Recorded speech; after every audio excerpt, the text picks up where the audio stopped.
ইসলামের ইতিহাসে প্রথম হিজরত।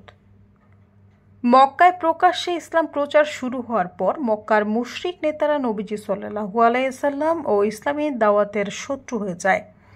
ইসলামকে নিজেদের ক্ষমতার জন্য হুমকি মনে করে তারা ইসলামের অগ্রযাত্রা ঠেকানোর চেষ্টা করে। শুরুতে তাদের বিরোধিতা কিছুটা সহনশীল ছিল, কিন্তু যতদিন গড়াচ্ছিল মক্কায় মুসলমানদের সংখ্যা যত বাড়ছিল, মুশরিক নেতারা ইসলামের বিরোধিতায় আরও বেশি কঠোর হয়ে উঠেছিল। মুসলমানদের উপর ইসলাম ত্যাগের চাপ ও নির্যাতন বাড়ছিল। এক পর্যায়ে মক্কার মুসলমানরা মক্কা ত্যাগ করার কথা ভাবতে থাকেন। তারা এমন একটি নিরাপদ আশ্রয় খুঁজতে থাকেন যেখানে তারা মুশরিকদের নির্যাতন ও যন্ত্রণা থেকে মুক্ত হয়ে নিরাপদে বসবাস করতে পারবেন। সেই কঠিন পরিস্থিতিতে আল্লাহ তাআলা সূরা কাহাফ নাজিল করেছেন। এ সূরায় বর্ণিত রয়েছে কিছু ঈমানদার তরুণদের কাহিনী, যারা ঈমান নিয়ে ওই সময়ের এক জালিম রাজার জুলুম থেকে পালিয়ে একটি গুহায় আশ্রয় নিয়েছিলেন।